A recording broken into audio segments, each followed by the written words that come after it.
Hello everyone. For those of you that don't know me, my name is Tyler Robertson. I am the CEO and founder of Diesel Laptops. I know it's probably coming across wrong in the video up there, being reversed and everything, but I wanted to just talk about this week. This is supposed to be a huge week for Diesel Laptops because it was 5 years ago that I quit my job working for somebody else and started in my literally dining room, kitchen table, and garage. So through that, we now have this 40,000 square foot building, 150 employees, and truthfully, we were running out of space in this building until the virus thing hit us. So instead of me sitting here and talking about everything we have going on at Diesel Laptops and where we came from, I thought it'd be more interesting to really show a video of what we have going on here and how the virus has really affected us at Diesel Laptops. So we've been able to move most of our employees home, but I still thought it'd be interesting to do a tour, show you how we're dealing with the challenge, what's going on, and what has in our future. So here we go. Right behind me here is the main door entering the lobby of our company. So just hold on with me here and we'll go through and give you a quick little tour. All right, so this is our main lobby of Diesel Laptops where customers come in. We don't have a receptionist station here at all. We do this virtual kiosk thing to sign in, which actually works really well. So highly recommend that actually for anybody. See, we got sanitizer out. Nobody's stealing our sanitizer. We keep it out for everybody to use. But let's walk down here. So this isn't the entire sales wing. This is normally full of people. But as you can see, all these offices are just empty. There's nobody in them. We have about 90% of our sales staff working from home right now, which is great. I'm glad we're able to do that. However, this is the main inside call center area for all of our employees. And you can hear some people talking to some customers now. So we do have a handful of employees that are still here and still working. And we're just trying to do our best to keep taking care of customers. Sales are still doing okay. Trucks are moving. People still need tools. And this used to be an old safe. This was a bank at one point.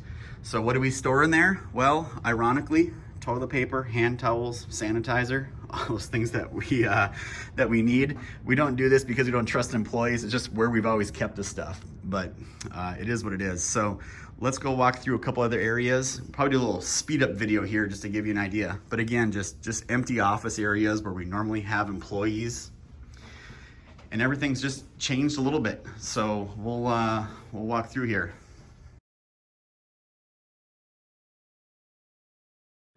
All right, so normally here's one of our conference rooms that we use, actually a special room for me because we call it the block plant.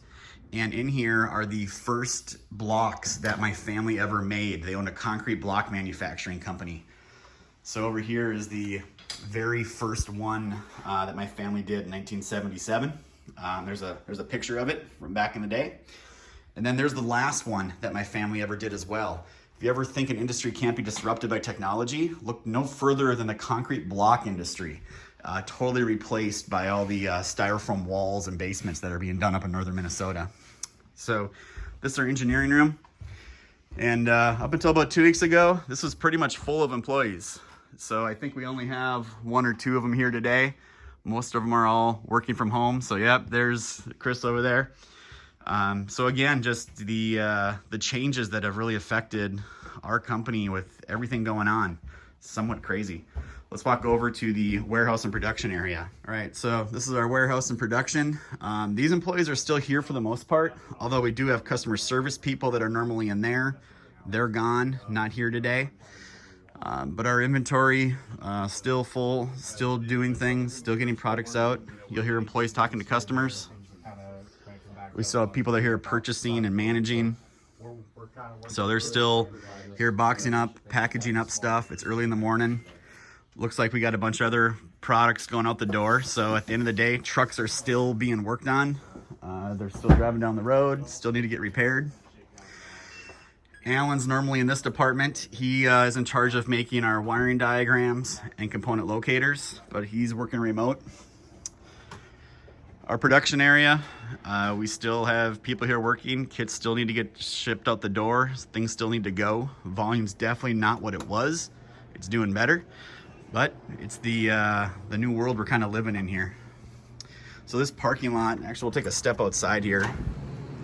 This parking lot's usually full of people. So it's still is a good amount back here. We do own a couple trucks ourselves that we do training classes on, but all of our training classes are indefinitely paused until everything kind of gets figured out. So we'll go back in here and show you what our training center is supposed to look like. Hey there. Lights are off in a lot of the hallways because there's just not employees here and they don't need to be on. So this is our training room. Normally we have plenty of employees and technicians that are here doing training classes. So we do half lecture and then we do half lab, right? So there's all our lab boards and everything we would use during these courses. We actually have a brand new hydraulic lab board here that we're getting set up. We're gonna actually be doing these through webinars and doing them virtual. So we are doing a complete pivot and we are having our employees figure out how to do training classes online through webinars, which is, I think, a good thing at the end of the day. So there's some of our electrical boards. There is one for our emission after treatment system. It's all rigged up. You can see we even have a diagnostic port on here so we can run commands on it. All of these boards are they're pretty sweet. They're all set up. This is one for our CAN bus diagnostics. So when they put these switches in different positions, they can introduce different bugs into the system for the training classes. But all this on hold, all these training centers we've been popping up across the country, we're just kind of having to wait on. But it is the new reality of what it is today. So let's walk upstairs and we'll show you what's up there. So normally we have a couple employees in here. Tim's office, he normally does all of the marine testing. And then we do have Travis here today. Hey, Travis. Travis does our testing on off-highway and truck diagnostic tools. So there's some of the marine tools we have. And now we'll go into our tech support center. So tech support, let's talk about that one here for a second. So we really pride ourselves on our tech support. It doesn't look like it, but this is our tech support, our main call center. Normally we have around 30, 35 employees, but unfortunately, we're not able to work here at the office. However, we were definitely planned for it. We were ready for it. All of our technicians were set up with soft phones. We can do remote diagnostics. So they're working from home for the most part, but we do have new employees and we also have employees that don't have internet at home. So we still have to be open. We do get a couple hundred phone calls and chat messages every single day. So we still got to support trucks, make sure they keep moving up and down the road. All right, so let's kind of keep moving here from the tech support center. And this room's completely dark, but normally there's a whole bunch of people in here. So this is the room we use for all of our employees to do mainly our data entry and technical development. So truck fault codes, truck parts lookup, truck parts cross. Fortunately, we were able to get all these employees to work from home. So we've done 0 layoffs. We're actually still hiring for a couple departments, mainly tech support. Otherwise, we paused pretty much everything else. And again, we're more fortunate than most that we're able to still function as a company and get things done and not have a huge problem. This is our tech support room. There's normally 2 in here. Dee's actually here today. Hello. Right, so here's our bank of demo computers that our employees and salespeople and whoever else need to remote into to do different things and testing. Then down here is just a lot of offices, but they're all empty. So Ray's usually in here. He's in charge of all the repair information development. Over here is usually Nate, who's in charge of all the people that were in that room you just saw that had a bunch of people in it. But empty offices all over the place. And here's usually where marketing hangs out. So usually all our marketing folks are in here. They're all working remotely as well, which is great. Again, social distancing, doing the best thing that we possibly can do. Jeff's still here though. He's in charge of our VINDA coding. He's in charge of our labor time guide. So he's still here working with us. This is the room we normally do all of our podcasting and recording episodes from. But the room is, right now, completely empty. Everything's pretty much dark. So we'll probably still shoot some podcast episodes here the next couple days. This is our main conference room at Diesel Laptops. So if it looks like a bank conference room, it's because it is. This is where we, it used to be a bank. That's where we bought the building from. So there's all our brands and our company name and everything else. Again, HR people out of the office. Coming up on Ross here, our VP of technology. Accounting people, we do have 1 or 2 accounting people that are here, but normally these offices are full, so we were able to even move all of our accounting functions remotely for the most part. So Tracy's still here. Hello. So we have a couple, kind of the bare essentials on what needs to get done, and then we'll kind of come into my office. Haven't done anything with this room yet. But here we are. This is where I hang out all the time. You can see hand sanitizer on the tables and just doing our part. So again, this is kind of where we were before, walking around the building.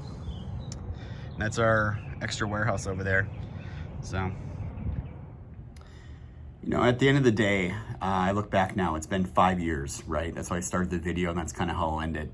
So it's been an amazing journey, so many ups, and obviously there's some low points in this whole thing as well.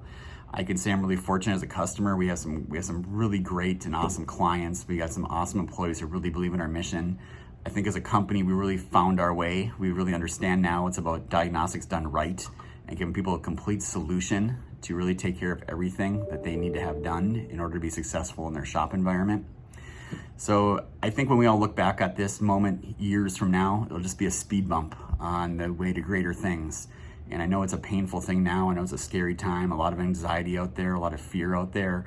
But I know who we are as a company. I know who we are as US citizens, and I know where we're gonna get through this thing. And I think this is really a chance for a lot of companies to really shine and really prove the point that they know what they're doing and show customers how they care and how they can be successful.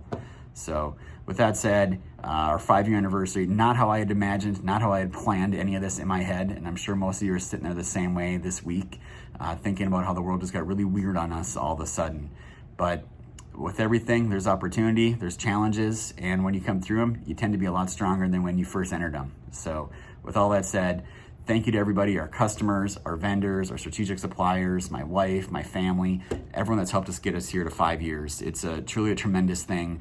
We did this with no investment money. We did this with just ideas, and we've been very, very successful. And I have no doubt the next 5 years are going to be even more successful than we've already done. So thank you to everybody. Let's get on with the next 5 years.